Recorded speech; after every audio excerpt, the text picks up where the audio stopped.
نقدام 29 حدار زتدالو علتو زيناتات زلكم مصلخو بقدامنت ارئيس زينا إيرترا أب شاوعي وعلى مرحتي حبرة أفريقان حبرة إيروبان تساتيفا نوروي زيجنت نزهبتهم قال إيرتراويان دقفت منقستي زيجنت كتحدقهم مخانه تقاليتو عاد انجليز حتى تعوبه تاقسي خيط كمو أجيدا ترامب كاب سالسي عالم زمتو سدتنياتات ناب أمريكا كياتو زخل كل قوامي حقي كتصدقيو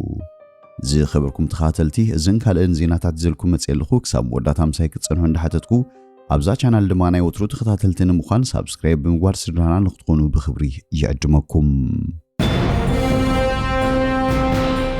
إيرترا أب شاوعي وعلى مرحتي حبرة أفريقان حبرة إيروبان تساتيفا أمباسادر إيرترا أب دو أفريقان هاجرات دو أبي زو أفريقان أمباسادر صالح عمر زيد تمرحل أخ إيرترا كاب 23 كساب 25 حدار أب رواندا أنغولا أب زيد تغانا شاوعي وعلى مرحتي هاجرات حبرة أفريقان حبرة إيروبان تساتيفم أزي مدنفع سلامن معبالن بوتسيتاوي بزحنت بزبل تيما استخيره لعلي 77 هاجرات ستاتفو وعلم بواناوي أبو منبر حبرة أفريقيا بريزيدنت أنغولا جوزي إيمانويل غونزاليز لورينسون دو بريزيدنت بيت مخري إيروباوي حبرة أنتوني كوستون زي تمرحو كوينو أب سلامن تتان معباله فلسة دك سبن بزحوي ديبلوماسن آتكيرو زتيم لوخ إيرترا سلام تتان بزحوي ديبلوماسينا ملكيتو أبز اسمو مدره أمونغو حبرة أفريقيا حبرة إيروبان كاب 15 عام تمرت زفلم شركنتاوي ربحان معزاز نايز حلف ربع زمن تمكرو مقمقامن نمصاي أبركوتو نايت شركنت زعبي فنوتا كارتا مدلاون كم زدلي أتي زد دالو مدبات دمه أب حبراوي هواننت حبراوي حلفنتن حبراوي ربحان زي سرتن كخون كم زدلي قليتم نسلام تتان بزملكت لو إيرترا كمتي أبند فيها واجنايتي وعلى سفير زلو لولاونتن قزاتاوي حادنتن هاجرات أب زتن واغان عداغان زاتو خمزي كونه كمون أب كلتا أو زمدناتات هاجرات كاب متقام حيلن مفرحان كغتا خمزلو أب متقاس أب لعلي هاجرات أفريقيا تسقديرو زلو بيناوي أقداتات كل عالسويهم إذا خمزيلون كله زعباتات وعلى مرحتين مدلوه بيسران سلستان حدار أبز تخيد أخيبه العروض حلفتيه مرقتي حبرة أفريقيا بسبب تقوار نايتي أب خلتشين إسران كلتن أب براسلس زدق حبراوي أواج بفتسامو قردات إمباس إيرترا أب إثيوبيان قوامي الأخنا بحبرة أفريقيان كوت تبوي كوميشن أفريقيان آتو بينيام بره قريبهم آتو بينيام كما أبوان برنوس كوميتي بزو حاويه متحقاس حبرة أفريقيا بزغرب وتسبسب أب تقبارن أيتي أواجز تمزقبه قسقوا سكوان تيله أب موت أن تقبارن بدبات تساتفو أبالات حبرة أفريقيا تحد كام زنبر بمحبار أب متساي مع روان التساتفون ربحان مرقات كام زرلي آسمير اللوم أب شوعي وعلى مرحتي هاجرات حبرة أفريقيا حبرة إيروبان زد تساتفه الأخ إيرترا أتو بينيام برها فتسامو قدات إمباس إيرترا أب إثيوبيان قوامي الأخنا بحبرة أفريقيا كوت تبوي كوميشن أفريقيا آتو ميكائيل تسفاي قداماي صحفي امباسي إيرترا أب هاجرات بلونكوس كمون آتو حقوس زي ميكائيل قنصل إيرترا أب أنغولا زحاقو في إنيرو نرويج زيجنت نزهبتهم قال إيرتراويان دقفتي منقستي زيجنت كتحدقوم مخانه تقاليتو كفل ميغريشن منقستو نرويج يوديتشي حتو عقوم تقبلو زيجنت نزهوم إيرتراوي زمو بقولو منابت هاجر بسدت زاتو زيجاتات أنصار تزغربو حتو عواه نمنقستي إيرترا زلوم دقف لعل خلت عامتات كمرمر دحر متصنح ناي نرويج زيجنت كحدقوم يشواشب كم زلو تقاليتوم اتا حموش زابالاتها مرماريت وجله نزحلفه كل التعامتات قداي ناي 235 زيجنت نروي زتوهوم إيرتراويان كتمرمر كم زتصنحتيو تقاليت زلوم اتا وجله نايتهم مرمر اخته كايرلوم تصنحت 235 إيرتراويان أب محبراوي مراخيبتات صحفون زبلون كمون كأه كالوت بزعبهم زبلو كتمرمر يتصنحام كابزي بمبقاس كابتهم 235 سبات تقاقدي مستوهبهم زيجنت كحدقو كم زخلوه يقلت علوم كلهم زوم 235 حتى عبوهم تقبلنا ترخيبو زيجنت نوروي زي توهبهم كلهم بوحدون زحلفة شوعات تعمتها تاب نوروي كنبرو زيسانحو يوم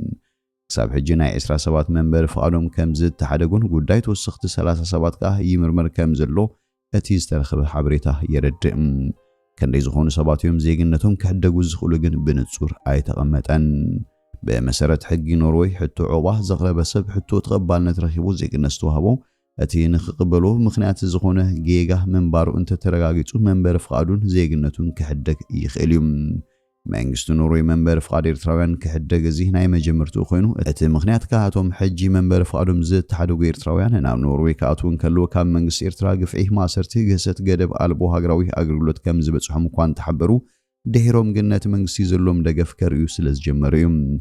ካብዚ ብምብጋስ እቲ ካብ መንግስቲ ኤርትራ ግዱድ ሃገራዊ ኣገልግሎት ማሰርትን ግህሰት ሰብኣዊ መሰላትን በፂሕና ዝብል ጥርዓኖም ቁኑዕ ሓበሬታ ኣይኮነን ኢሉ ከም ዝኣምን ክፍሊ ኢሚግሬሽን ኖርዌይ ይሕብር በዚካዚ መንግስቲ ኖርዌይ ነዚ ነገር ዓቲው ክምርምሮ ዝደረኹ ቅድሚ 2 ዓመት ኣብ በርገን ኣብ መንጎ ደገፍቲ መንግስትን ተቃወምትን ዝነበረ ዕግርግር ባእሰን እዩ እንግሊዝ ሓተት ዕቁባ ታክሲ ከይጥቀሙ ክትእግድ እያ መንግስቲ ዓዲ እንግሊዝ ሓተት ዕቁባ ካብ ለካቲት ጀሚሮም ናብ ሕክምናዊ ቆፅራ ንምኻድ ታክሲ ከይጥቀሙ ዝኽልክል ሕጊ ኣጽዲቖም እዚ ኣብ ዘዳሎ ምርመራ ጽሑፍ ሓደ ካብቶም ቃለ መሕትት ዝተገበረሎም ሓተት ዕቁባ ናብ ሕክምናዊ ቆፅራ ንምኻድ 400 ኪሎ ሜትር ብታክሲ ከም ዝኸደን እዚ ኸኣን ሆም ኦፊስ 600 ፓውንድ ክኸፍል ከም ዘገደዱን ዝገልጽ ጽሑፍ ድሕሪ ምሕታሞን እዩ ሓተት ዕቁባ ኣብ መስከረም ካብቲ ጽንሕሉ ዝተመደብዎም ሆቴል ናብ ሕክምናን ቆፅሮምን ንክኸዱ ኣብ መስከረም ክንደይ ዝኸውን ገንዘብ ከም ዝሃለኸን ምፍላጥ ቁልጡፍ ምርመራ ክካየድ ኣዚዙ ይርከብ ድሕሪቲ ዝተገብረ ምርመራ መንግስቲ ሓተት ዕቁባ ካብን ናብን መንበሪኦምን ሕክምናን ንመላለስ ዓመታዊ 15.8 ሚልዮን ፓውንድ ከም ዘውፅእ ክረጋገጽ ክኢሉ ኢሉ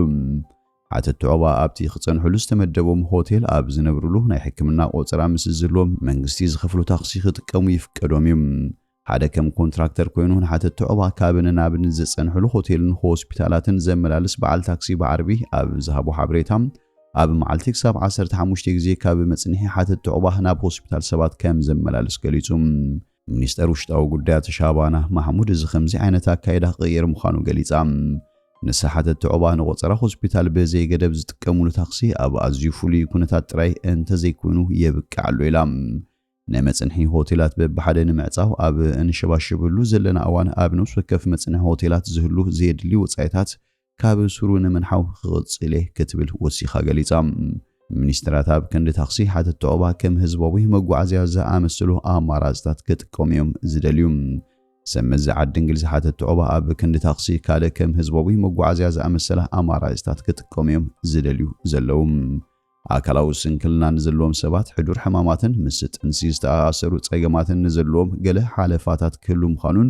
እዚ ኸኣ ብመሰረት እቲ ሓድሽ ሕጊ ቤት ጽሕፈት ውሽጣዊ ጉዳያት ተፈሪሙ ዝፍቀድ ይኸውን እታ ካልእ ታክሲ ምጥቃም ዝፍቀደሉ ከዓ ሓተት ዕቁባ ካብ ሓደ መጽንሒ ሆቴል ናብ ካልእ መጽንሒ ሆቴል ኣብ ዝግዕዝሉ እዩ ሚኒስትርታት ኣብ ዝቕጽል ምርጫ ሓተት ዕቁባ ኣብ ክንዲ ኣብ ሆቴላት ኣብ ከም ወታደራዊ ማዕስከራት ዝጸንሕሉ ኣማራጺታት ከተኣታቱ ምዃኑ ቃል ኣትዮም እዮም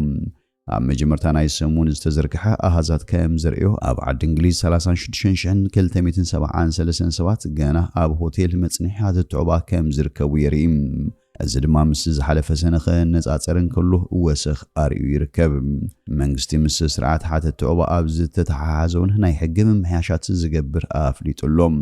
እቲ ቀንዲ ክልወጥ ተደልዩ ዘሎ ከዓ ንሓተት ዕቁባ ዝውሃብ ደገፍ መንበሪ ገዛ ደው ክብል ዝብል እዩ ምዚ ኣብ ዝተተሓሓዝ መንግስቲ ናብ ስልጣን ካብ ዝመጽእ ድሓር 74 ሚልዮን ፓውንድ ክወፅእ ዝነበሮ ገንዘብ ካብ ምብኻን ከም ዘድሓነ እዩ ዝገልጽ ፕሬዝዳንት ትራምፕ ካብ ሳልሳይ ዓለም ዝመጹ ስደተኛታት ናብ ኣሜሪካ ከይኣቱ ዝኽልክል ቀዋሚ ሕጊ ከጽድቕ እዩ ፕሬዝዳንት ኣሜሪካ ዶናልድ ትራምፕ ካብ ሳልሳይ ዓለም ዝመጹ ስደተኛታት ናብ ኣሜሪካ ከይኣቱ ዝኽልክል ነባሪ እገዳ ከንብር መደብ ከም ዘለዎ ኣብቲ ባዕሉ ዝውንኖ ትሩዝ ዝተሰመየ ማሕበራዊ መራኸቢ ኣፍሊጡ ትራምፕ ብምኽንያት መዓልቲ ምስጋና ታንክስ ጊቪንግ ደይ ኣብ ዘመሓላልፎ ናይ ጽሑፍ መልእኽቲ ካብ ሳልሳይ ዓለም ዝመጽእ ዝኾነ ስደተኛ ናይ ምቕባል መደብ ከም ዘይብሉን ፈጺሙ ክእግዶ ምዃኑን ገሊጹ ነዚ ስጉምቲ እዚ መበገሲ ዝኾነ ሓደ ኣፍጋናዊ ስደተኛ ብረቡዕ ኣብ ዋሽንግተን ዲሲ ኣብ ልዕሊ ክልተ ኣባላት ሓለዋ ሃገር ብረት ብምትኳስ ንሓንቲ ቀቲሉ ንሓደ ድሕሪ ምቑሳሉን እዩ ነዚ ተኸቲሉ ትራምፕ ኣብ ልዕሊ ካብ 19 ሃገራት መጺኦም መንበሪ ፍቃድ ዝተዋሃቦም ዜጋታት ንመንበሪ ፍቃዶም ዳግማይ ክምርምር ኣዚዙሎም ትራምፕ ኣብ ትሩዝ ኣብ ዝጸሓፎ ጽሑፍ ኣሜሪካ ክትዓቢ እንተኾይና ካብ ኩለን ሃገራት ሳልሳይ ዓለም ዝመጹ ስደተኛታት ናብ ኣሜሪካ ከይኣቱ ቀዋሚ እገዳ ከንብር እዩ ድሕሪ ምባል ኣብ እዋን ጆ ባይደን ናብ ሃገር ከኣቱ ዝተፈቐደሎም